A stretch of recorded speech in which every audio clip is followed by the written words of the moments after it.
Welcome, everyone, to episode 142 of Rangers Ed, presented by Lucarelli Law.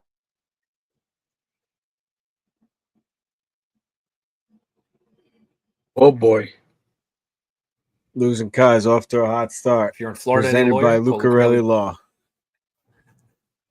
I'm here. No, you didn't. You just were, stopped. Can you You hear me? froze up. Yeah, you were breaking up a bunch. Give it another Well, go. hopefully that doesn't keep happening. All right, presented by Lucarelli Law. If you're in Florida and need a lawyer, call Lucarelli Law and tell them the boys at Rangers Ed sent you. This is Cousin Ed. We're here with Little Ed, Coach Ed. What is up, boys? How we doing other than Rangers hockey? Well, I don't really want to talk about that. So why don't you talk about you got your weekends? It looks like you guys had some fun. Yeah, it was pretty awesome. Theo had the baby shower. There was like 40 people there. Coach Ed made an appearance at the end. So we took a couple of pics. We had barbecue at the house, just feeling very blessed with all the love that, Patrick has. And I can't believe he's on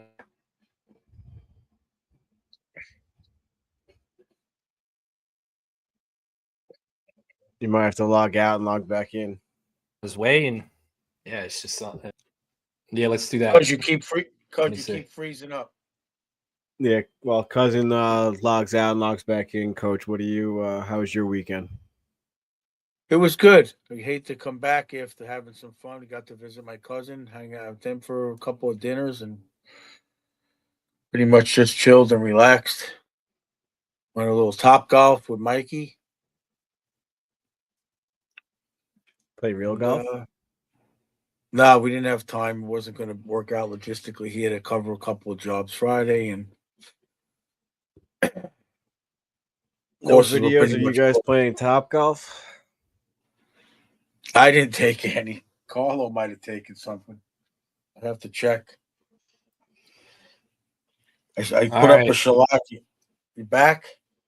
I think so. I don't know what's going on. Sorry about that. Technical difficulties, but I was just saying that I feel really blessed and, with how loved he is already and, to get everybody together and kind of celebrate what's coming. It's like a whirlwind and I can't wait. I'm looking forward to it. And, it's pretty much all I can think about right now. So it's surreal. And, Coach Ed and EA the PA, came down. We spent some time at the house and it was just nice, man. It was nice. Little Ed, you were missed. I know you were busy, but you were missed. We had some fun. We played some pool volleyball. Coach Ed and Mike. Missed then. Coach Ed and Mikey produced. Yeah, I could have used some help. Coach Ed and Mikey produced. Mikey produced. He's actually beat me and Carlo 2 out of 3. So, I'm surprised you didn't keep it going to a 3 out of 5. I was trying. The coach was out of steam at that point. He threw the chucket ball for Callie a couple times and his shoulder was shot. So, but yeah, it was a great weekend, man. It was a lot of fun. The whole week, honestly, my mom was here. I had a lot going on at work, but it was still nice to spend time with her and my sister. Obviously, her birthday was last weekend, so she was down for like a week and a half. I saw her a bunch. It's nice that, it's crazy. I live away from everybody, so to get my family all together so quickly and spend time with them is really a blessing for me. But I feel bad that I'm dooming my son to a lifetime of Rangers fandom. Well, it's like, yeah. Anyway, well, let's just get into it. Let's jump into the Jersey Profiles, which is sponsored by Blue Line Blue Shirts. Make sure you check out that page on Instagram. Dude, Artem Anisimov, what a picture. So the reason I picked this, I remember this. I didn't remember the date or the year or the play or anything, but I just remember it being a huge deal. So I looked it up and, he was actually heavily criticized for this celebration because apparently he pointed the stick at a bunch of guys on Tampa and like pretended he fired a gun. It wasn't just him like shooting a gun. It was him. He pointed it at like Stamkos and like Cavalier and a few guys. So he got heavily criticized for that. The team had to issue an apology. He had to apologize. It's pretty crazy. Yeah, I kind of remember that. That wouldn't Yeah, happen nowadays, I don't think. I remember him doing it. I didn't remember the backlash. You know, I guess it was too long ago, just out of my brain. But it was after a shorthanded goal against Tampa. He did that. So yeah, I remember being on ESPN, but I don't remember like. I mean, nowadays with social media, we would have had like a press conference or something or whatever. But I don't think they would have even made him apologize nowadays. I feel like they want to like promote goal celebrations like that, you know, unless he was like I don't remember him like aiming towards Stamkos or another player. I don't remember it being like that, you know. I neither. thought it was. But I that's thought it what was the just article him said. like saying he was sniping or whatever. But yeah, that's what the article said, man. It's crazy. Yeah, I was like, what? He pointed at guys and like cocked the gun, like cocked the stick like it was a gun. Like it's crazy. I don't remember it being malicious like that, but maybe we can get the replay. Yeah, we'll have to pull it up. So yeah, he played only 4 years with the Rangers. A successful second-round pick for him to play 244 games with the team, and then he ended up being a key piece in the Rick Nash trade. Traded to Columbus and Rick Nash, so he's part of that trade tree. And then we got a little Ed fun fact here on Artem Anisimov. You want to take that? Yeah, he actually finished his career with the Wolfpack. So like he tried, I guess he like finished his strong or his last like NHL contract with the Blackhawks, and then he tried to make his way back with like a professional tryout in Philly. I think he played a few games with the Phantoms, but then he went over to the Wolfpack and kind of finished off where he started, and that's where he officially ended his, I guess, his North American career, because I think he went back over to might have been Yugoslavia at the time. I'm not really sure. I think it said that, or maybe that was just the name of the team or something. But he went back to Europe after that. Did the country change names? I don't even know. I know, like they always change. No more Yugoslavia, Serbia, Slavia. Yeah, right. Serbia. Let me bring up the Wikipedia real quick. I guess we'll trust Coach Ed with the geography, right? Well, if you watched Behind Enemy Lines, you would have learned a little bit. Yeah. All right. No, he went back to Russia playing for Lokomotiv Yaroslav. That's what I was thinking. Yeah, that makes more sense. All right. Well, kudos to Artem. Kudos to Artem for that, and good career, good player. But all right. Well, prior to the last episode, which was Rangers were 34-32-6. They technically recovered the Kings game. So since then, they are 2-2-1, 36-34-7, 79 points, fourth in the Metro, 20th in the NHL. But they are falling fast, and I anticipate that will change soon. But anyway. So, yeah, the Ducks game, Rangers had a 4-2 lead in Anaheim. You know what?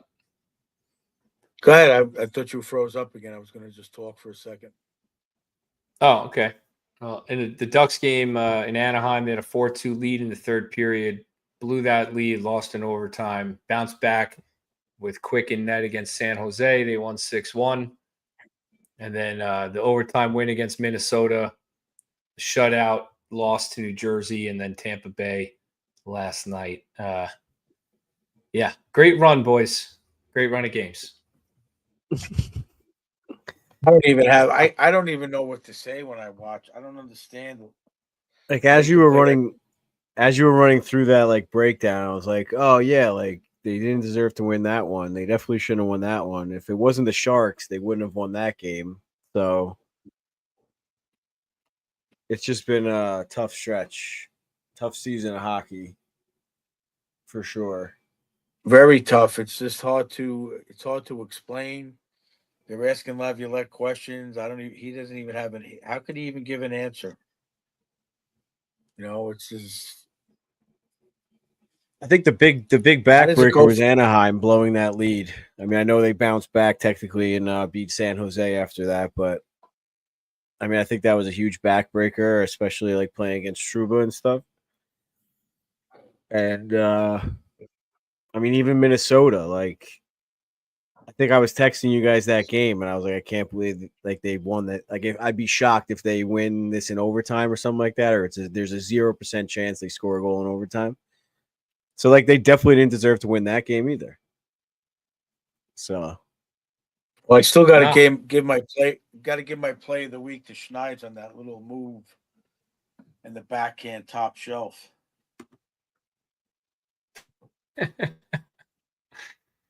Yeah, I mean, I just like I came into this episode with some topics prepared, but like it's really not fun watching right now. You know, and they're like an addict. You know, knowing I'm going to be hungover and continuing to keep going. You know, it's like you just watch the games. It's miserable watching it. It's really hard right now as a Rangers fan. But said something in the chat. God's coming up with the geography. Coach, you said something about you know, being a fan times as well. Oh. Yeah, I mean, it's not easy, of course, after last year with that decent run in the playoffs, even though we knew they didn't really have it. Making it to the freaking semis, the conference finals, was pretty exciting. We got to go down and watch some games, and we had a good time. And it's just like I don't want to say it's depressing to the point where you can't, move on, but it just sucks that we're not going to be able to be involved in the playoffs, and watch some games, get some Sorrentos. I just said that to Lindsay the other day. I was like, it's going to be a quiet spring for the first time in a Yeah. while. Yeah. But speaking of which, I went to Sorrento's. Let's give us sponsorship now. I had a little I just got a little slice of short rib lasagna. it's pretty Wow. delicious. Shout out to the upcoming schedule predictions at the end of the episode, sponsored by Sorrento's. Yeah.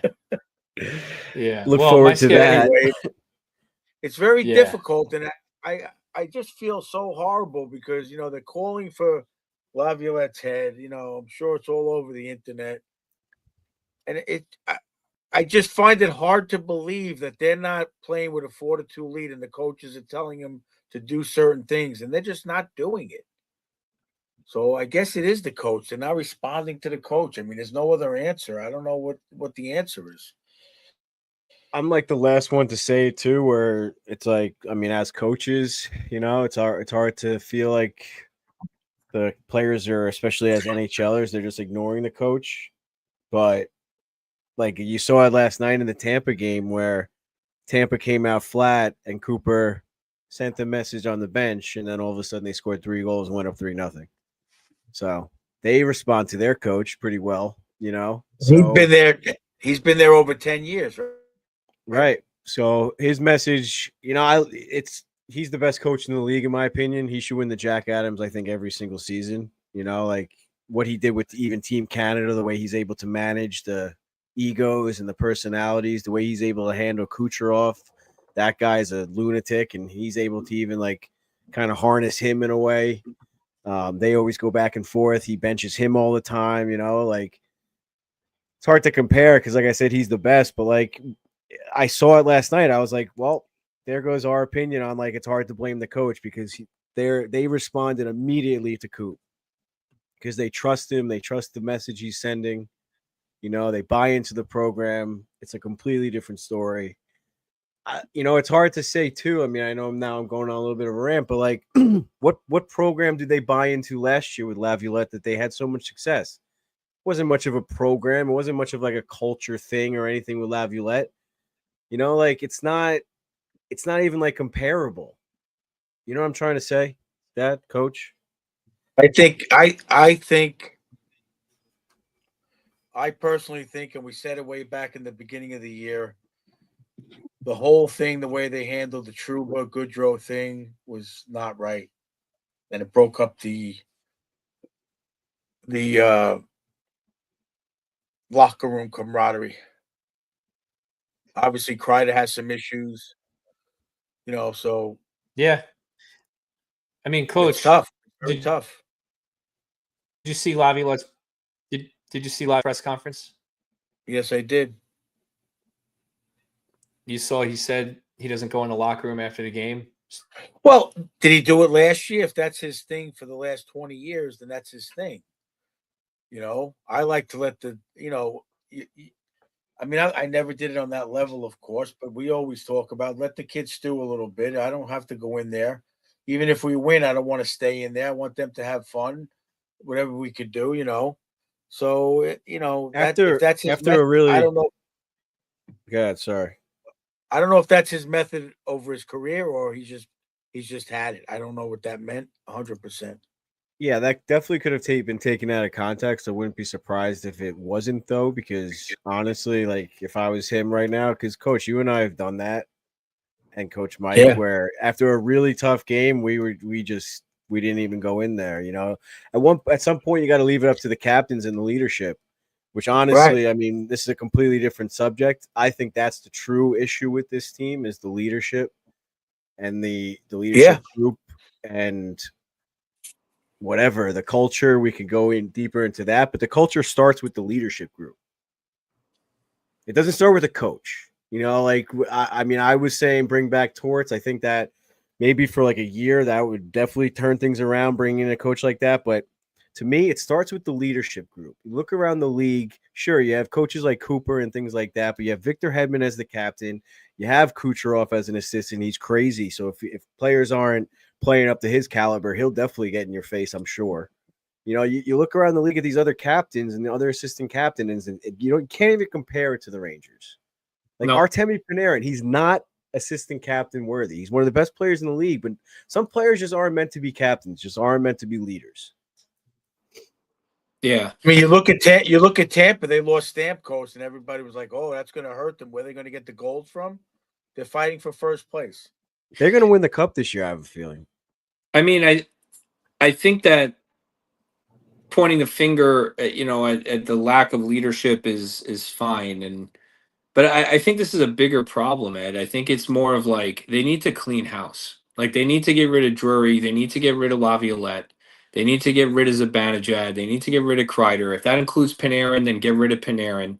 I don't know. They need to just clear all that out and just bring in a fresh coach, a fresh GM, like with a forward-thinking process.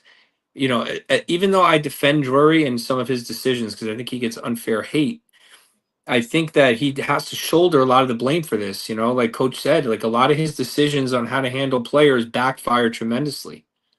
There's no getting around that. It backfired tremendously. So it's just he's got to take the blame for that. He can't just have an unlimited leash because Dolan is lazy and doesn't want to replace him and find the replacement. I mean, he's got to go.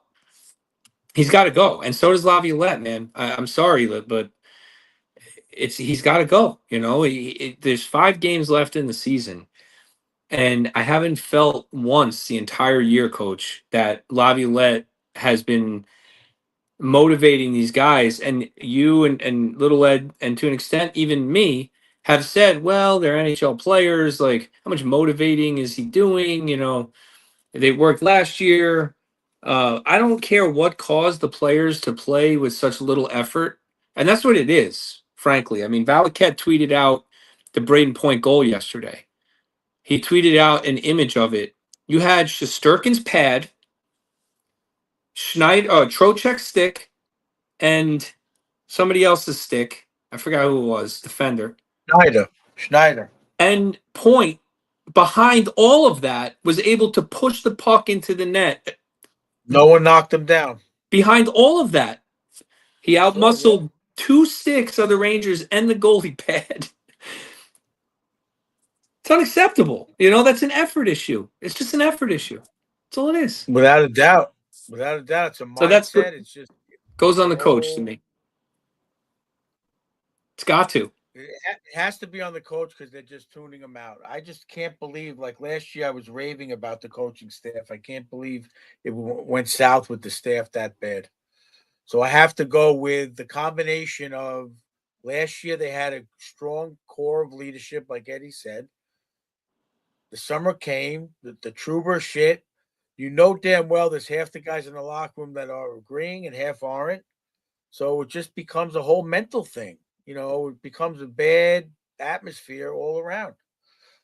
Like I said, Yeah. Drury should have came down in the locker room. Maybe he did. We don't know what goes on. That's the sad, that's the hard part. Supposedly Larry Brooks and all these guys know, but I would hope he sits down with guys and goes one-on-one this year and figures if he is staying, that he does some kind of a exit interview with all of them and picks leaders, get Miller in there, say what do we need, what do you want to do, what do you think, what are your thoughts, and then figure it out. But it's got to happen quick. They can't rebuild because Shesterkin's in his prime. You got guys in their prime. Miller's only got a couple of years left. If this is going to be the team, they got to make a couple of moves and a new coach. It's definitely a retool. It's definitely not a rebuild. It's not with Shesterkin just signing that contract without a doubt. But like, hate to go into these weeds again, but how do you get rid of Mika and how do you get rid of all those guys you were just saying, cuz? Yeah, I mean, I think there's going to be opportunities to do that. I think a lot of these players, this is not a fun work environment, right? I mean, I saw Mika Zibanejad get interviewed after a game the other day, and he just trailed off and looked like he was going to cry. It's like the guy's not happy right now. Whether he wants to move his family out of New York, he's got a full no move clause, so he'll control that. But if Drury trades Kreider to like Utah for a couple picks or something, and then goes to Mika and is like, dude, we're trying to redo this, we're trying to change things up, and we got teams calling about you. Where do you want to go? I'm not so sure Mika doesn't say, okay, fine, enough is enough. And I look at a team honestly with Mika. I keep looking at Nashville every time I go on Puckpedia and like play around. I keep looking at Nashville because they just signed a bunch of guys. They signed Stamkos and Marchessault to some contracts, and they had a horrible year. Trotz is a gambler. He's running the show there. They have some picks to throw around. So I look Mika at for Stamkos right now, 1-for-1. Well, that's what I'm saying. I look at Nashville as an opportunity where, look, I don't think Stamkos for Mika is really a win as far as like points, but because Stammer had a tough year too, but he's got only 3 years left on his deal at around the same cap hit as Mika, whereas Mika has 5. So I think the Rangers may look at that and say, you know what, even if we lose point production overall, I'd rather get a guy who's won a few cups in here. We have less term on the contract. He can, play a third line role, maybe, power play one timer and just kind of roll with that. And I think Nashville might be interested in that too, because Nashville's probably going to want to change things up. And they're also a good destination where a player is likely to accept a trade. So that's kind of where I'm looking with Mika is Nashville's a good opportunity to see if he's willing to waive. What about Mika and Kreider to Nashville for Stamkos and picks? Borgberg. I don't know if they'll have that Or cap Marchessault. space. I don't know if they'll have that cap space, and I think the Rangers need to clear out cap space with at least one of them. So they can do like a Mika for Stamkos deal with some picks involved or prospects. Sure. But if they do that, I think they really do have to move out Kreider's salary for nothing in return other than picks because they need to go sign a defenseman, clearly. But I'm saying that sweetens the deal for Mika. I'm saying that sweetens the deal for Mika because his buddy's going with him. Yeah, I mean, if Mika makes it be a package deal, it's going to be difficult. But let's just say that's $15 million of unproductive players with little effort that you got to move. So I'm not so sure. I'm watching. I texted you guys last night. I don't know if you watched it after the game. They had the Sam Rosen tribute thing on. They interviewed JD with him, Micheletti, Esposito. They showed highlights of Mika when he scored the 5-goal game because he said that was one of his career. That was one of Sam Rosen's career. Whatever. Favorite that he remembers. Yeah. Yeah, and you had to see him skating and playing in that game. Different player. Different player. I'm like, what the hell happened? Great player What he the was. hell happened to this guy? Look, he was a great Ranger. You know, I mean, I it's mean, just I'm not sour. blaming the whole. I'm not blaming the whole downfall of this year on him, but even last year he tailed off a lot. I don't understand it. I can't give it to anything, but like Eddie's been saying a lot is when he had the baby. I mean, it's tough. It's like it literally coincides with the It's a timeline. direct it's on. correlation. Timeline. It's a direct correlation. What? Yeah. What? Yeah. I don't know what else it could be because you watch the way he was playing. I agree with Curtis. CW, way to go, buddy.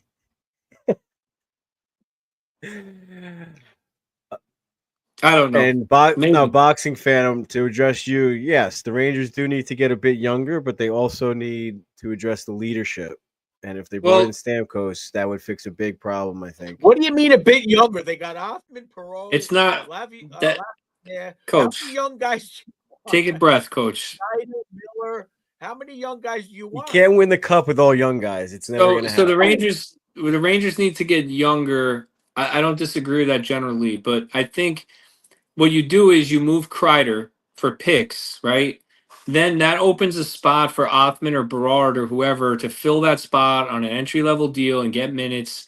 And then you do Mika for Stamkos or something like that because he's hard to move, man. He's got 5 years left on his deal.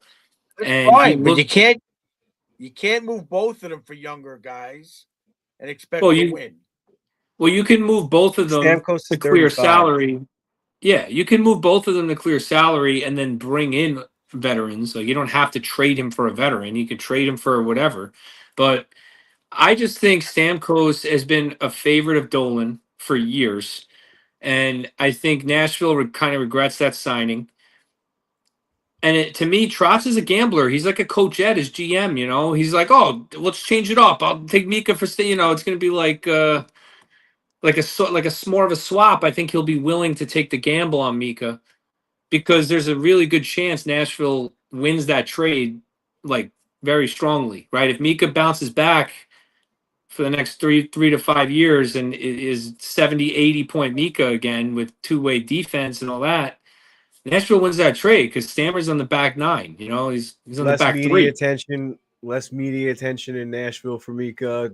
Similar atmosphere, lifestyle wise, as Manhattan, especially with a kid, a little quieter.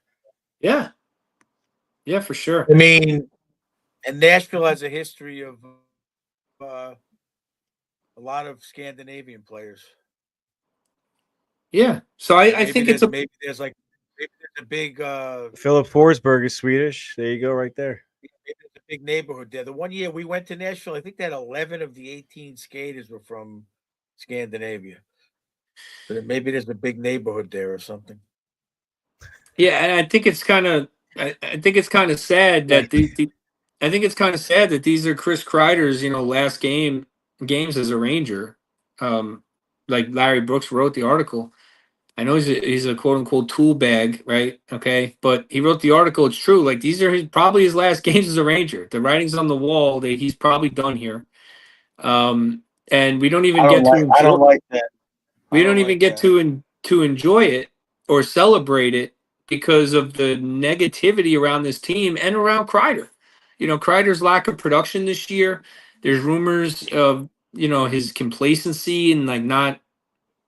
I don't want to say he like quit on the team, but apparently he's been at odds with Drury ever since the summer, and it's just affected his feelings towards the organization, and the organization and him are at odds. And you know, that's a shame. You know, I mean, it happens in sports. It's happened with the Rangers in the past, right? They get at odds. Was it Roger Bear they were at odds with at one point, Coach? I feel like they like forced him to retire, right, or something like that. So, yes. I mean, yeah, it happens with guys, and it's kind of a shame that it ends this way with Kreider if it is true, because we don't get to enjoy his last games as a Ranger. He's been such a good Ranger, you know. I mean, why does it have to? Why though? He had a good year last year. He has one bad year. It's not his fault. The whole team is tanking. Coach, he has 50 points less than he had last year.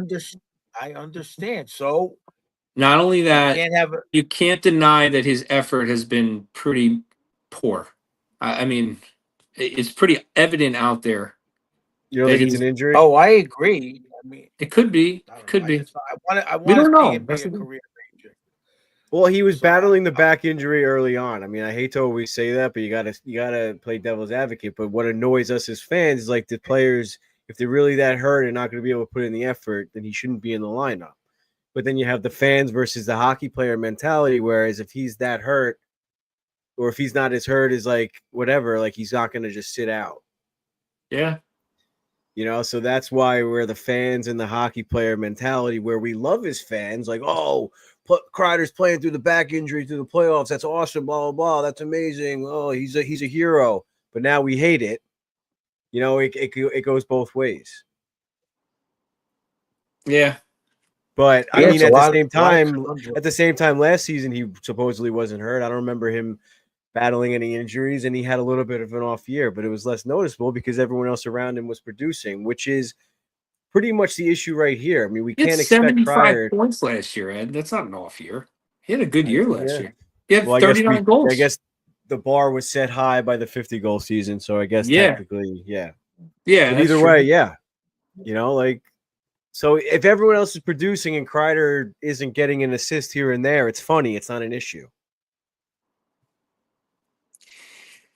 Yeah, it's tough. I mean, the whole team is just regressed, and that makes me think it's more of an organizational issue than an individual player issue. So I agree with that. Like, I don't necessarily think Kreider has declined to the point of being ineffective. I think there's something going on. It's either his feelings towards the organization has led him to quit, which I hope isn't the case, or he's got a back injury that is affecting him, or I don't know. Maybe maybe a combination of the two. I'm not sure, but to me, the lack of effort from Kreider has been difficult for me as a fan because I love Kreider, and he's scored so many big goals for this team. It's just a shame that hopefully one day we find out that it really was just an injury and that's it. But it's a business too. I mean, we got to change the core, right? If you're the GM of this team, you can't run this back. It's just not an option. It's not an option to run this back and say, "Oh, let's get another coach." That would be the fourth coach for the same group of players. Right. I mean, how many times are we going to do that before you change the players? You can't just keep That was blaming my the coach. argument. That It's- was my argument. That's what I'm Where, saying. like, I can't believe, after Gallant a gets while- his head chopped off after going to the Eastern Conference Final. Now Laviolette's going to get his head chopped off after going to the Eastern Conference Final just because this group of players can't get it done. It's crazy. It's the same thing that happened with Gallant at the year after he went. They had a horrible season and had a horrible first round exit. Gallant's gone, Laviolette in. Great season, horrible second season. It's just like this group. Whether the message runs sour on the group, it's like chicken or the egg in a way, and it's getting very. Vigneault also. But I think, I mean, well, before we get off of Kreider, I think if they'll probably shop him again. If it is an injury thing, if they don't get what they're looking for, then there's no point of trading him, and they give him another go at it. But you just say, like, listen, you could stay, but the leadership group is changing. The A's coming off your chest, just like it is with Mika's and everybody else. Because you look at the Maple Leafs, they took the C away from Tavares. Now look at that team. And Tavares isn't bitching and turtling and going into his shell. He's having an outstanding season, better than he had last year. And the Maple Leafs are excelling with Matthews as captain.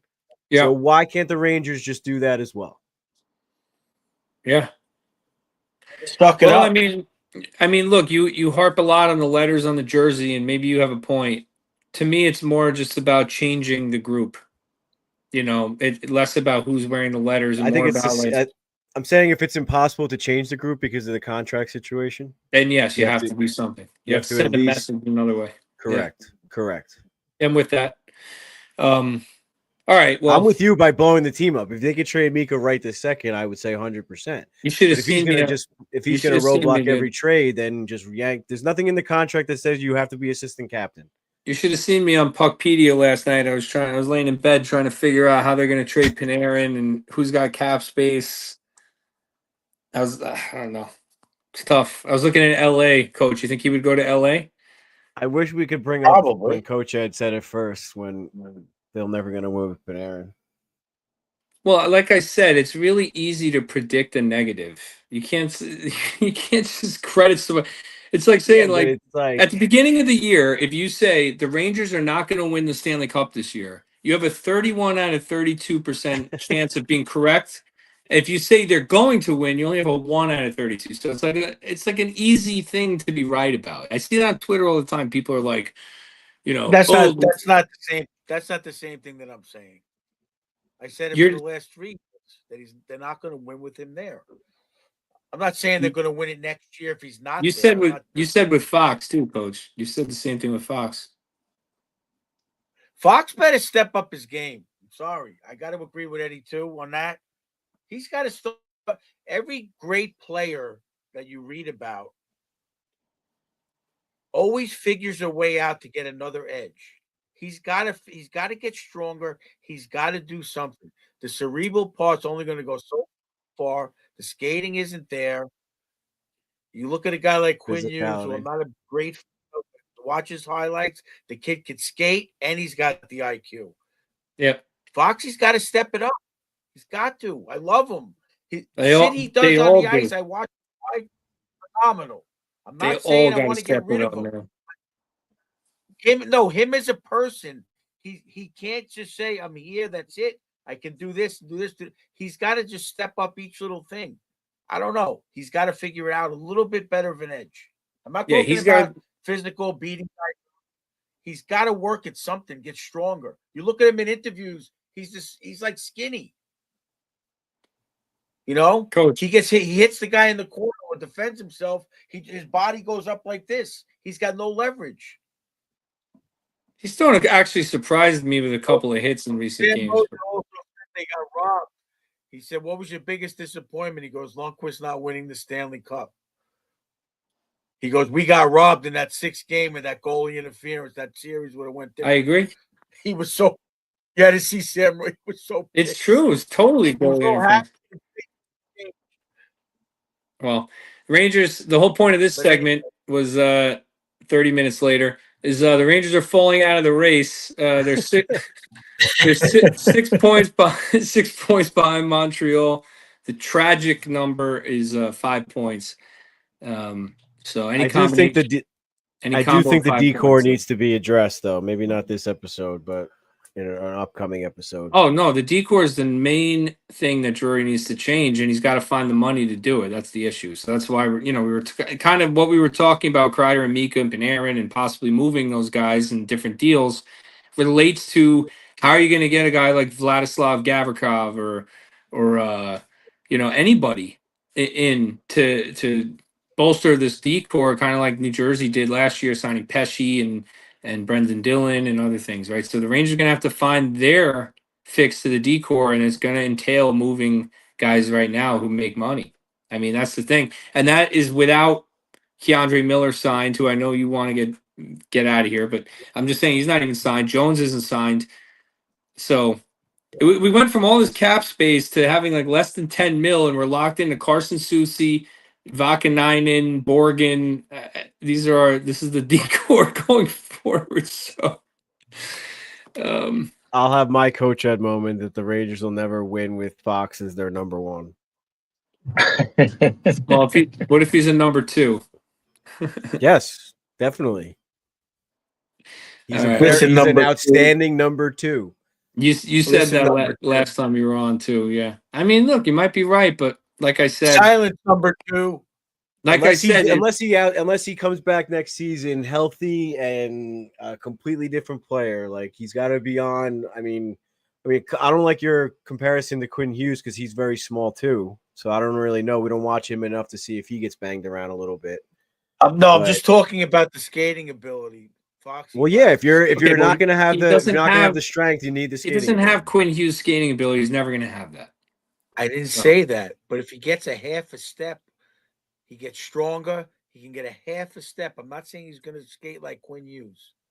I'm just saying he's got to improve his game a little bit. Yep. To make another level. To make as he's playing right now, he's never going to win a Norris Trophy again. Nope. I'll make a Coach Ed bold prediction. I don't think the Rangers are going to win the Stanley Cup in my lifetime. I think the next time they win will be after I'm dead. So that's my bold prediction as well. But I'll keep doing this show, I guess. All right. Patrick's Anyway, gonna have The the only- license plate The only for thing you, I Bob. hate, the only thing that bothers me, and I said it last night, I don't know who I was talking to. I just feel bad that Sam's got to have this as his last season. he should just come back for Terrible. one more and just say, let's try this again. You know, like Horrible. Like he's going out, the season's going to end, and that's going to be it. Like on this note, he can't even like be happy announcing these games because it's just miserable. speaking of Sam, let's touch on that. We So got Sam, Nicoletti talking the team down since freaking December. Sam and JD tomorrow night. Sam and JD tomorrow night on TNT. can't wait. That's gonna be fun. So I wanted to shout that out. I was thinking of this driving before. You think JD said he's not doing it on MSG? No, they probably didn't ask him to do it. Yeah, I think MSG said no, or Dolan said no. That's what I'm saying. That somebody put the kibosh on it. I Definitely. think it's great that TNT's letting Sam Rosen announce the game. I think that's going to be great. With JD, it's amazing. Yeah. And Columbus had to let it happen too. Yeah, and they also have the power play goal announcement at the Garden from now on. Tollison posted it on Twitter. I sent it to you. Yeah. That's So- really cool. I love that. I hope Whenever they do the more Rangers stuff like that. whenever they score a power play goal at MSG from now on, we're gonna hear Sam. It's a power play goal, and then the announcement. Well, maybe So- not That's this great. season. no, but forever. I think they're keeping that. I think that's like the new thing. Well, we'll see how the Um, power play goes. Yeah, so it's No, interesting. You I think mean they're that's not gonna great. score I think that's great. Yeah, that's what I mean.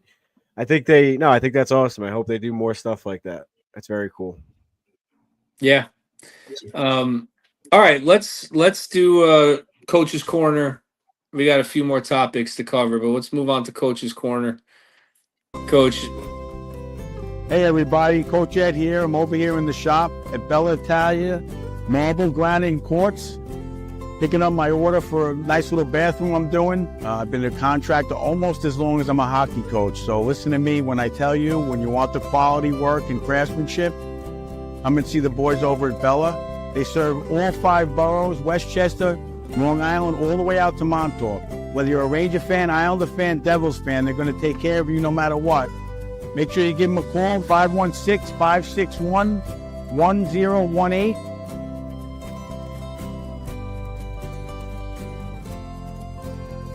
Let's go Rangers.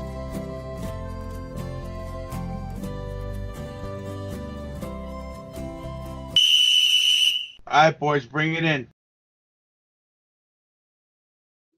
I forgot about the commercial. I was talking, you played it.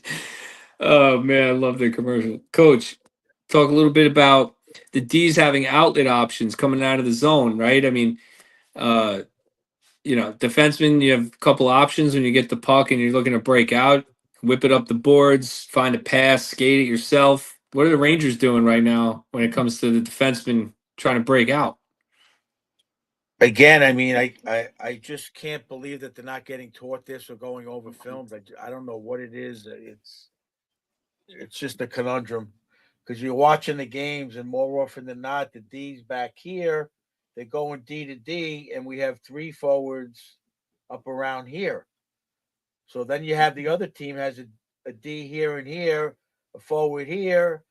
There's no and a forechecker, and then one here, and that's like that left wing. That's like a 1-2-2 trap, where the only play is to just send it off the wall and hope this guy can tip it in for no icing. But as soon as that happens, this guy's stepping up on the other team, so there's no outlet pass. One of these guys has to loop around and get open and draw a play here that would open up a skating lane. It's just not happening. It's more often than not. There's just 3 players waiting to see what's going on the far blue line.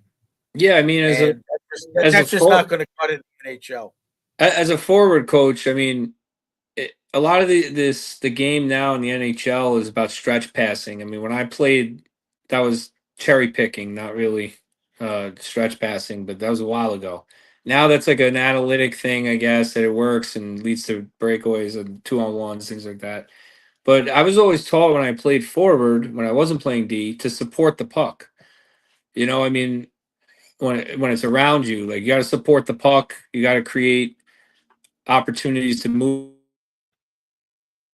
the puck, and a shorter pass likely be connected than a longer one. So I feel like it's fine if like Panarin is cherry picking for a stretch pass, but why are the other two guys also doing that? How is that going to be effective? Like That's what I'm saying. someone's got to support the puck.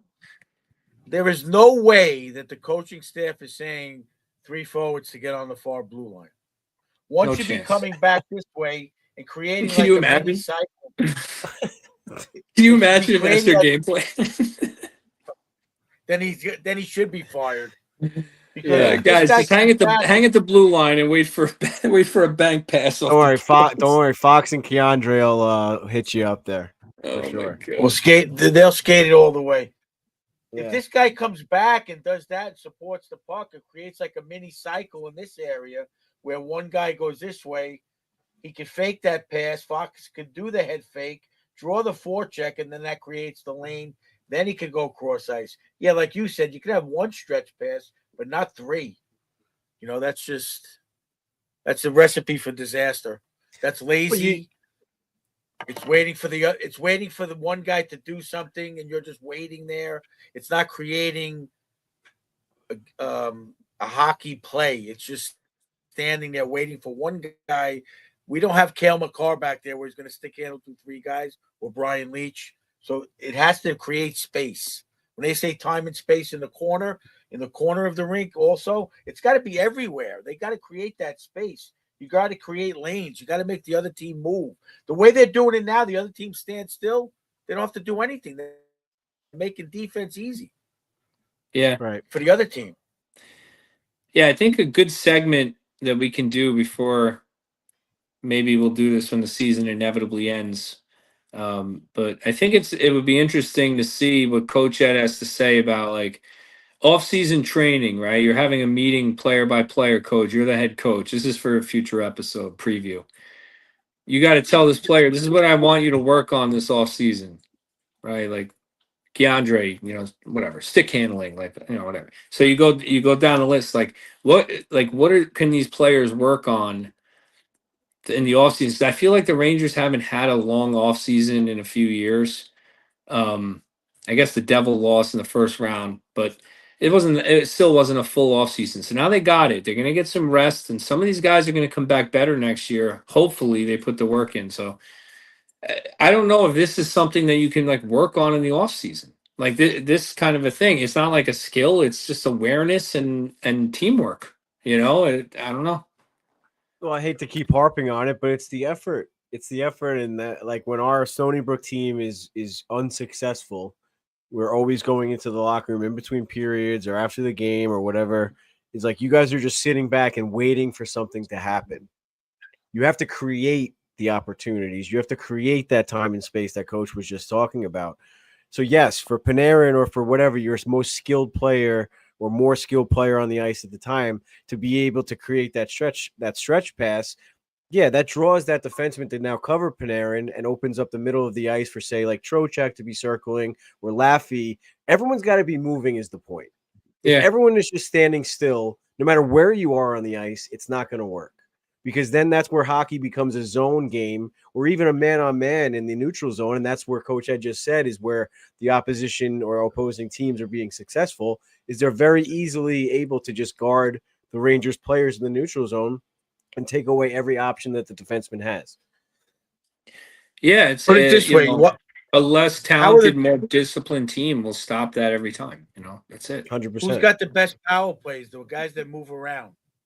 Yep. If you just stay in a 5-man power play, it's only going to be successful sporadically. You use that as a base, and then out of that base, you create plays where you sucker the team into that and you move.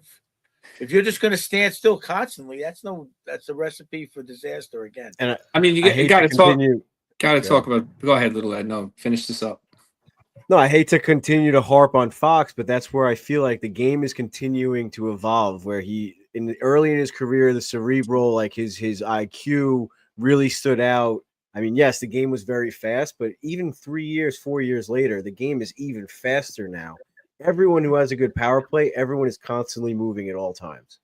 I mean, Fox, yes, he does great on the power play, but more often than not, he's kind of standing still, looking for that perfect pass, not really moving his feet so much on the blue line.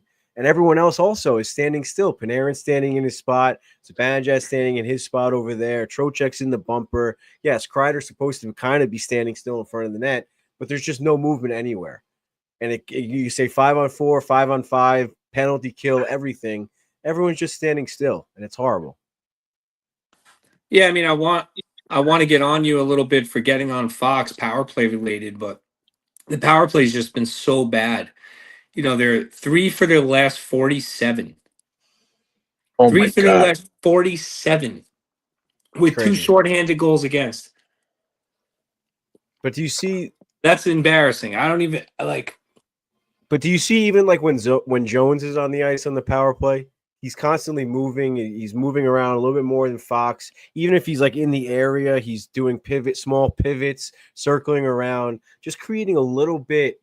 Like even if that forward that's at the top of the box or at the top of the diamond on the penalty kill, even if he sees him in the corner of his eye moving a little bit, it creates that time and space. It creates that confusion on the penalty kill, and it increases your chances of scoring a power play goal. Like I said, I love Fox. We are picking on him a lot, but the game is passing him by. I hate to say it. And he has to work on some things to stay up to par with it. Yeah, I don't necessarily agree with you saying the game's passing him by, but I do agree he's had a bad year, and there are some aspects of his game that leave me a little bit concerned going forward. But he's still relatively young and an elite player. So I think with a full off season of rest, his leg will be fully healed. From the knee issue, and he's got to look in the mirror and improve a little bit. But he's such a good player in tight spaces, Ed, that I feel like when he is standing still, he's able to maneuver the puck around defenders on the PK and stuff like that. So I'm not so concerned with that. But generally, I agree with you. Power plays that move around are successful because it creates chaos on the penalty killer. Right, as a penalty killer, like you got to stay in a tight box or a diamond or whatever system you're playing as a PKer. If you got guys moving all over the place and moving the puck, efficiently, like that is really hard to stay disciplined in that situation. So you're right. I'm not disagreeing. I just don't want to pick on Fox too much. I feel like he's not it's one of those things. Like he's not really the problem. It's like. Well, we're not saying he's the problem, but no, I know. Talked about what we do in the off season. He needs to work. The leaders have to be the ones that step it up in the off season and not be complacent. When up until the last 2 years, you knew who Zach Werenski was on Columbus, but he certainly wasn't a top 10 D in the league. Now he's right up there. He's got 17 or 18 goals. He's an MVP candidate this year. That's what I'm saying. So obviously he's been doing things to step up his game a little bit and figure things out. That's all I'm talking about. I love him, Fox. I think he's great. But to stay in that elite status, every great player says the same thing in every sport. They always are working at something to continue, a little thing here and there. Yeah. And that goes for a third. That goes for a second, third, and fourth liner. The fourth liner's got to say, what do I got to do to stay in the lineup? So it's a different mindset, but it's the same concept where the fourth line has got to just stay on the team and pick up that half step or whatever he needs to do, hockey IQ wise, whatever, study. Third line and second line, they're in between. They got to work to stay in that second or third, or maybe a second line becomes a first. You know what I mean? It's a ladder. Well, when you have a country club mentality, Coach, when you're look at Sidney Crosby. When you're Chris Kreider, McKinnon. when you're Chris Kreider, and you have the season he's having, and you're continuously put out there 6-on-5 over Will Cooley, I will not let this go. I don't understand it. I don't understand how you can expect guys like Adam Fox to feel the urgency of the pressure coming from behind them to take your spot, because no one will ever take his spot. He doesn't have to improve. He'll just be there until he retires on the first power play because he's earned it in the beginning of his career, and that's it. Right? Well, So you have to build that like- culture as an organization that this that's is you. where that's where the coach has to do, like you said, exit interview, say, this is what I need you to do for next year. You're weak in the corner. You're getting bumped off the puck. You need to work on your legs. Whatever. This guy's got to do this. Kreider, you got to fucking step up your game mentally. Something's wrong. You're not. Your compete level's gone. What's the matter? Do you want it? What's up? I don't. Whatever's got to be done. Each guy has to look at themselves, take advice from certain people, and move and get it done. Every great team does it. Every great team has it. Look at, again, Tampa. They lose Stamkos, and they're in first place. Well, they got Jake Gensel. I mean, all right, so they made a move, but still, Gensel has to fit into the system. yeah, it's not like they, I personally He's gotta think buy- Gensel's a little overrated, but he's having an amazing season. I mean, I can't take that away. He's proving Put me it this wrong, way. but Well, it's first of not all, like they now- didn't replace him. First of all, he's playing with the right player. He played with Crosby, then Kucherov. Yeah, Those are two pretty good players to play wing with. smart man, Yeah. right? I'm not taking his skill away, but you think if he didn't play the way he's supposed to, Cooper would be saying, you're out of here? Or No, he plays the right way for sure. He's a hardworking player, and yeah, it's a team. It's a team culture. You got to build the team culture. There needs to be accountability from the top down, and it needs to be adhered to by the leaders on the team. So I think we're all saying the same things. I think Little Ed's saying the leadership needs to change. He's saying that because accountability is needed, right? And those leaders have to be ones that hold each other and themselves accountable. I'm saying Now- the GM and the coach need to be held accountable. They need to hold people accountable. If nothing changes and they just go through the offseason, why would Adam Fox feel urgency to work at anything? He's going to be on the first power play. Nobody will take his spot. The coach will not take him off the power play, right? And if he comes in next season and hasn't improved, give that time to another player. You know what I mean? Like, that's the reality. That's what you got to do. You can't just rest on the laurels of 5 years ago. You also need to have the coach and GM on the same page, because that's what I think happens with Tortorella. He wants to bench guys. He wants to do this. And when you feel pressure from the GM saying, you can't bench this guy, what are you kidding me? Or the owner or whatever. It's a tough position for him to be in too, because they don't give you that reign. No, they can't go to Tortorella, coach. They need a younger coach. I'm They not. need a I'm just newer using it as coach. an example. In Philadelphia, he had a disagreement with York, Yeah. and supposedly that's why he stepped down. So maybe the coach is afraid to bench a certain player or something. I don't know. I'm just throwing shit out there because it doesn't make any sense that Laviolette would put up with shit. He cannot be that type of guy in this stage of his career to put up with the shit that he's putting up with. I can't imagine. They should have just fired him earlier in the year, honestly. Like, they didn't want to do it. If you're probably. going to fire him at the end of the year, they should have fired him in January.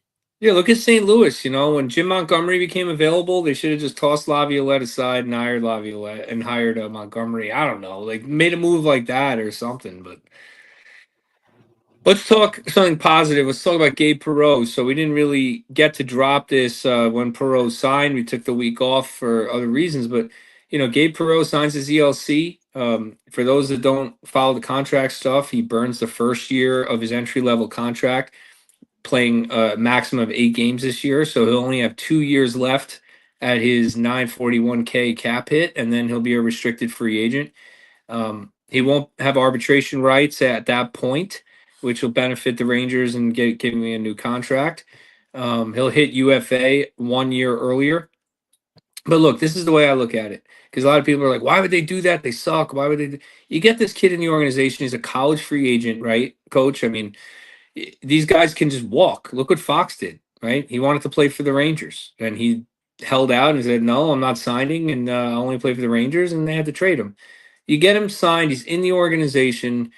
That's it. Now he's locked up for 5, 6 years. They have his rights, and you develop him now. It also shows a good faith to the player that you're invested in him, that he can make more money sooner. You're showing him that you care about him, and he's a Ranger now. So now, if he hits RFA in 2 years and deserves big money, great.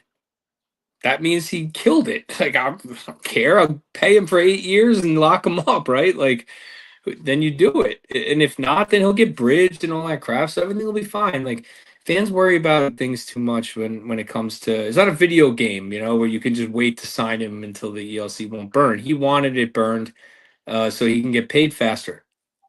Right? He's going to be worth more in his career now. So it's a good move by the Rangers. So now, with that said, what are your guys' impressions of him on the ice? We've seen him for a couple games now. Little Ed, I mean, you think he looks ready? You think he's maybe got a little bit to go? You think he's a lock for the team next year, or do you think, I don't know, where are you with Gabe? Well, I don't think anybody's a lock for the team next year after everything we just spoke about. But my first impression on him is great, and I posted our initial reactions on the signing on Instagram. So if you haven't seen those, go check them out. But just to reiterate, I mean, I'm team, like, especially after seeing what happened with Laffy and Kako, I think these kids or these guys should spend a little bit of time in the AHL.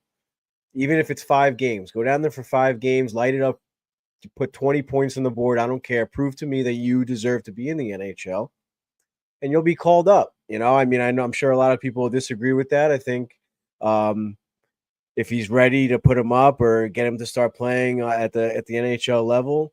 But then I am also on the team that the NHL is not a developmental league. They should not be just automatically put on the first line because they need to be exposed and get the minutes and blah, blah, blah. They should just get those minutes in the AHL. But that being said, I think he's playing well. I think he's smart. He makes some smart decisions with the puck.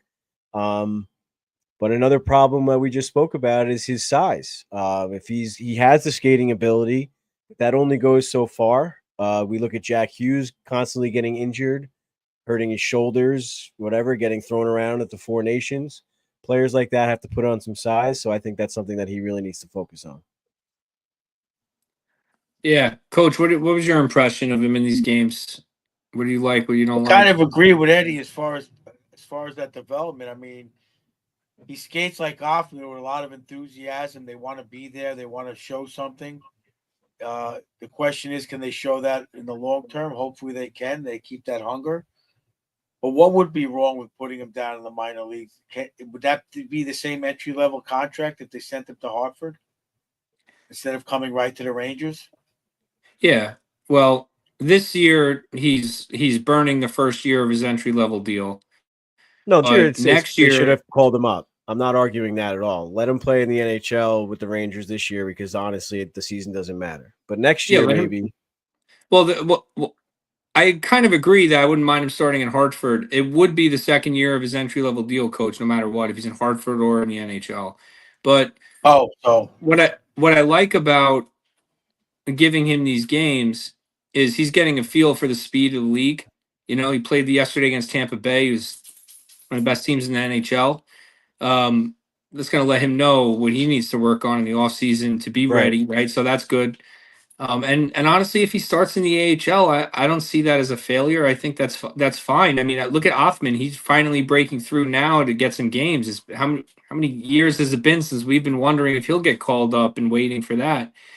And he looks good. This is the best he's looked in his career. I mean, he has no goals, but he's close. He looks like he's almost ready to be a middle six player. Another offseason of work, maybe another 30 games in Hartford next year. Maybe he makes the team, whatever, right? Like, so it could take some time with Gabe Perreault. I think fans just got to be patient, but I think you make a good point that he could start in Hartford and he's not a lock. I think a lot of people are writing him into the lineup next year. I'm not so sure that the Rangers are interested in that unless he wows them in training camp, right? Like, he's going to have to come in and be like, hey, I put on 15 pounds of muscle. I've done power skating all summer. Take a look at me now, like something like that's going to have to happen, and we'll see. Definitely. We'll see, but it's exciting. It's exciting. I look at players like Quinn Byfield. I mean, I think he was up and down with LA. and he's like kind of like Laffy's counterpart in a way, and he's playing great two-way hockey. I think he's still playing center for the Kings. I'm not 100% positive on that, but He plays all three positions. well, I'm sure he played all three positions down in Hartford. Learn the hard way. Or in the Whatever it AHL. takes to get in the lineup. In the AHL. I wish he was on the Hartford. the Ontario Reign, I believe it is, because Biz always talks about it on Chicklets. Yes, it is. Or it was. I don't know if they are anymore. I don't know. They have Yeah, Manchester. I think they're that's what I'm saying, Manchester or something like that. Yeah, you learn how to be a professional. You learn how to fight for a spot and kind of just play the right way. Coach Ed and I talk about it all the time that it's phenomenal hockey down there, and the players that always come out of there, like look at Will Cooley is another perfect example. I mean, I know he's not like a high level skill player like Perot is or in comparison, but you learn how to play the right way, and you learn how to be hungry. I know they call it the Always Hungry League, right? The AHL. So you learn how to play with that little bite, I think. And hanging around the NHL for the Rangers isn't going to teach him that. No, it's not. Yeah, well, it's fun to watch. The games are hard to watch right now, so at least it gives me a reason to focus in on someone and see what he's up to. I mean, he looks like he's got great vision. There's a couple times where he closed in on the middle of the ice and got bumped off the puck, where maybe in college he's able to dangle in those spots, right? So I like that happens to him now because he can learn that. That's important for a player. You said it's not a developmental league. Obviously, you and I have disagreed on that in the past.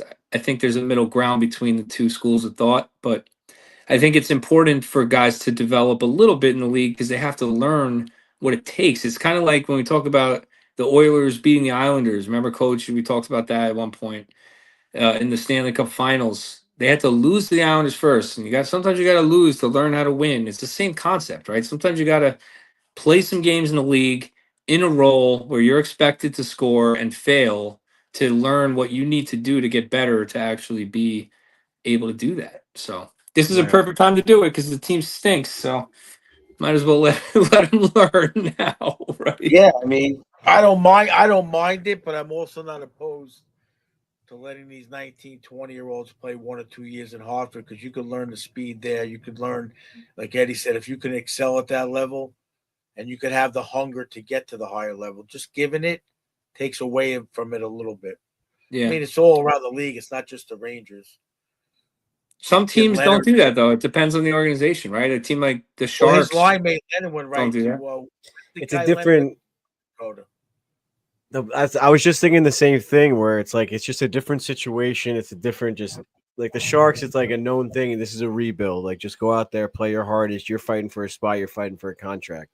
The Rangers, they're never going to go through a rebuild. I don't care what that letter said. It's never going to be a complete rebuild. Right. Dolan's always going to want asses in the seats. There's always going to be a star player on the team or two. You're never going to have that full-on mentality where it's like you're fighting for a spot. It's just different. It's a different organization completely, and it's probably the same. It's going to be interesting to see how Boston handles this situation. But they might pick first overall, Boston. That's what I mean. Like an original 6 rebuild. I mean, we haven't seen Boston in this position in a long time. Montreal did it. Toronto did it. They got Matthews and Marner. Yeah, I don't remember. And Willie Nylander. I mean, the Blackhawks are doing it right now too, but they're kind of struggling with it. So yeah, we'll see. The fact that the Rangers don't do a full rebuild ever is probably a big reason why they're never going to win a Stanley Cup in my lifetime. But that's another conversation. That's not for an hour and 10 minutes into the episode. Yeah, but anyway, it's just the Rangers then. So my point is kind of shot. It's difficult to do a rebuild in New York, honestly, because the fan base is so intense, man. It's like every Rangers fan thinks they know everything. There's a lot of knowledgeable Rangers fans out there who know about the salary cap, who know about the league, who know about draft picks, who follow the prospects, who played hockey at high levels, and they know what's going on, and they demand their team to have the best people in place to build a roster. And like it's hard. It's hard to rebuild because then your rebuild scrutinized. The fans don't want to come. They're mad at the organization. You're stuck in a perpetual playoff loss. It's hard not to rebuild because then fans are like, you're overpaying veterans. You just can't win with this fan base because we're so starved for a championship. It's like until this team wins another cup, then people will chill out. Like I say this with the Giants. The Giants have been terrible for like a decade. I'm fine. I'm not over here complaining about the Giants every day. I saw them win 2 Super Bowls, man, in like the You're coolest good. way possible. So you give your organization a little bit of a pass when that happens, but the Rangers are kind of a failure as an organization. I mean, they've four cups in 100 years or whatever. It's like, Yeah. Yes, coach. It's Yeah. 5, isn't it? No, 4. It's 5. No, it's 4. Oh, I thought they won 4 early on. You have the banners right behind you, I think, on that little thing. It's 4 cups, coach. Turn the camera. I 28 think there's a banner right there. 28, 33, 40, and 94. That's Isn't it. No, that's just the emblems. Oh, 28, 33, 40, 94. 4 cups. Granted, a lot of those years Montreal was cheating, but it doesn't matter. I mean, and now they're going to expand to 36 teams, right? Now we're going to have Atlanta, we're going to have all these other teams the league's going to want to win. It's going to be tough. It's the Rangers don't want to win. Well, they wanted Vegas to win. They wanted Seattle I to know. win. It's funny. It's funny. So I think the Rangers fans are demanding, which makes it hard to do a true rebuild. It really does. I mean, and we have a reactionary owner of the team. So And Let's Detroit see is him. getting to that point where they're ready to fire Yzerman too. So they Good, didn't pluck him. successfully do it either. go get Pluck Yzerman. him, yeah. I would Yeah, love right. Yzerman. Stevie Y. Yeah.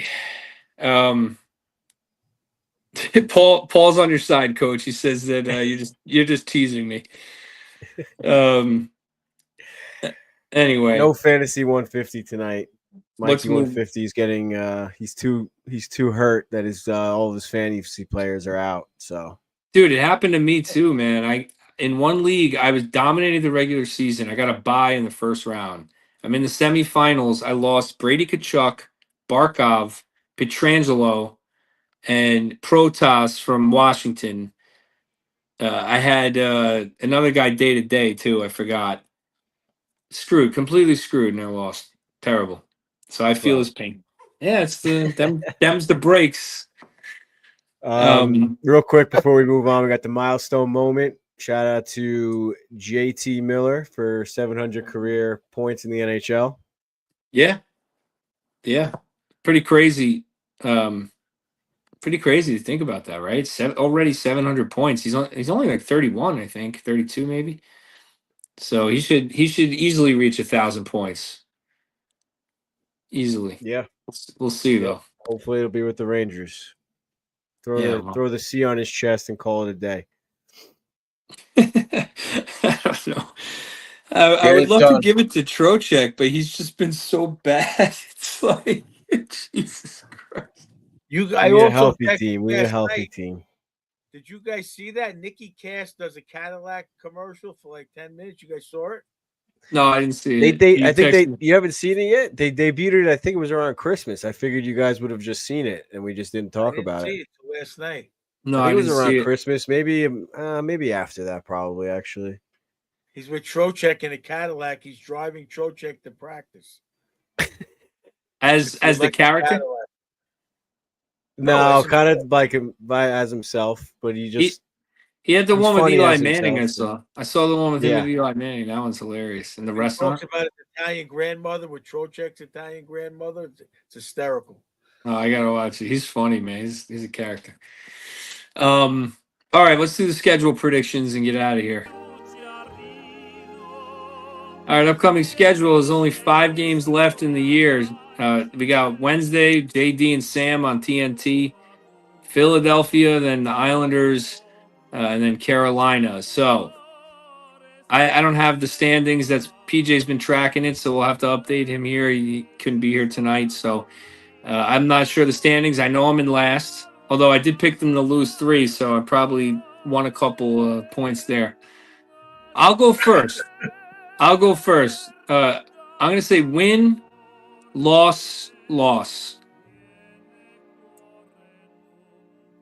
Little They Okay. like can't Okay. lose to the Islanders. I'll They're gonna. go. Do you think they're gonna lose to the Islanders? Yeah, I do. Yeah, I'll go win loss. You know, I think they've been stepping up in a way against the Islanders. So if they really do that to us, that's going to be tough. And also shout out to Sean at Hockey Night in New York. He invited he invited all of us, but I'm assuming only Coach Ed and I are going to be able to go. So we're going to be doing a little bit of a live show at Borelli's in Long Beach on Thursday night, and kind of like a watch party in between Nice. period situation. So if you guys are in the area and want to come check us out, we're going to be at Borelli's in Long Beach on the West End to watch the game. So When is that game? Thursday? yes, it's Thursday night at 7:30. And I think And then I screwed up the Carolina game on the graphic. Oh, you did? Yeah. It's well, if you didn't say anything, nobody would have noticed, but you just called yourself out. So now even the people listening in their car know that you screwed it up. It's okay. Anyway. Head on over to YouTube to see how bad I screwed it up.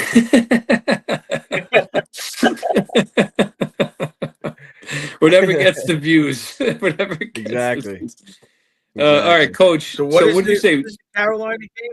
The Wait, Carolina what'd you say? game is Win, actually win, loss? 3 o'clock on Saturday, I believe. What'd you say? Win, loss then?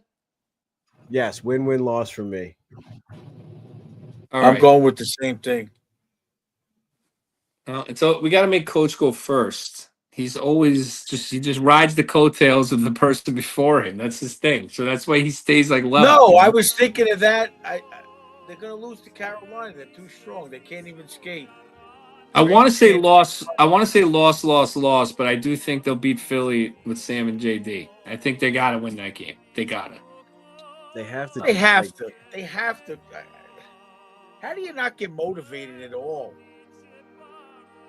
They're ready to go home, That's Coach. why They you want to gotta let golf. the players I put it let perfectly. the I put it perfectly last night. They skipped the morning skate to save their legs because they played the night before, whatever PJ was saying.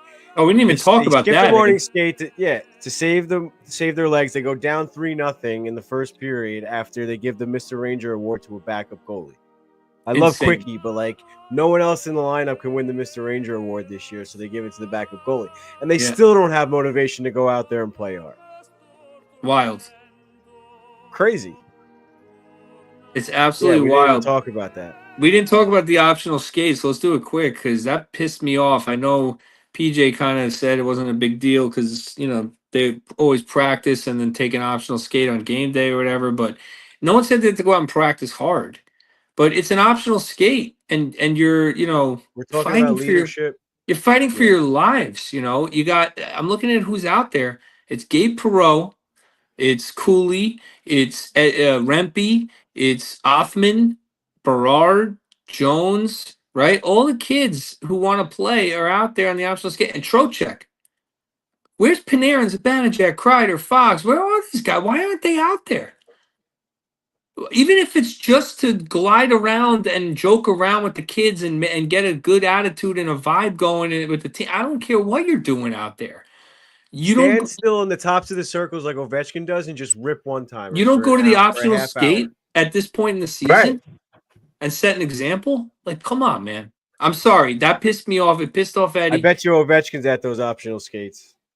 Yeah, Ovechkin's taking out Ryan Leonard for 40. drinks. He's going, he got his goal, his empty net goal, his first career goal. He's treating it, I'm just disappointed, man. I'm sorry. Like that gets tweeted. It's a bad look. Another thing in leadership, I'm not a huge Alexander Ovechkin thing, but I saw that he turned down Jimmy Fallon on the Tonight Show because he wanted to be with his team and not have to fly to New York and then meet them at their next road game. So he turned that down, like nationwide, big news, like for himself, would have been really cool after breaking the record. Turn that down to be the team player. Thought that was really cool. I just read that before we hopped on. Yeah, he's. I mean, Ovechkin. I would. He's likable now. That team, their body language is big right now. I'm not talking about in they the scare game. me. They scare me. See when he scored the goal, they are all in on each other. Yep. It's a good environment. They're out not there. going to win. They have Logan Thompson in that. I'm not worried about it. I don't think they're gonna make it to the show, but their attitude is where a lot of NHL teams the attitudes need to be. Let's just. What are you going to do when Montreal very- beats them in first round?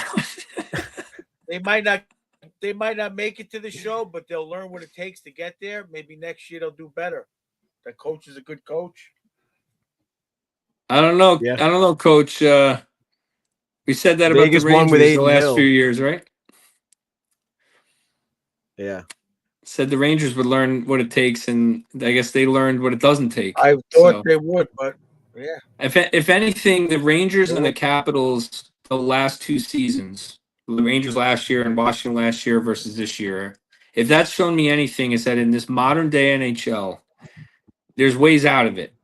You know, as an organization, you can find your way out of it and back into contention status very, very quickly with just some shrewd moves and good organizational culture. Oh, yeah.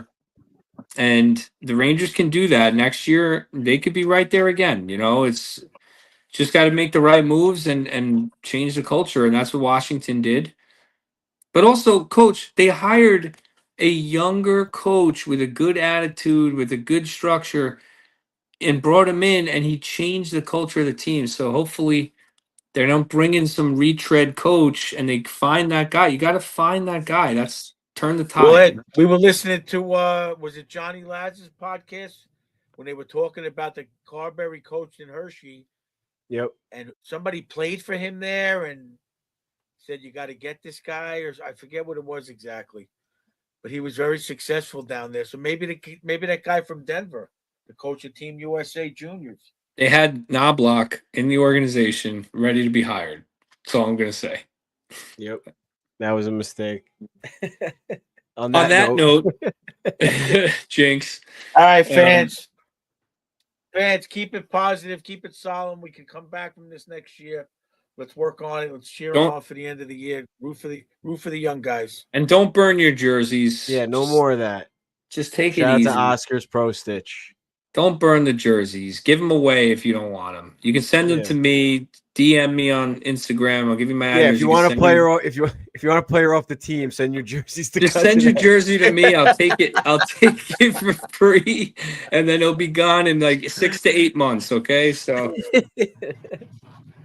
Oh man, On we that gotta note. make a compilation video of my jerseys and God. jinxes. All right, boys. Have a good night. Love you guys. All right, boys. Love you guys. Enjoy Let's Sam go and Sam JB. Rosen. Let's go Sam Rosens. Let's go, Oh, Sam. Sammy.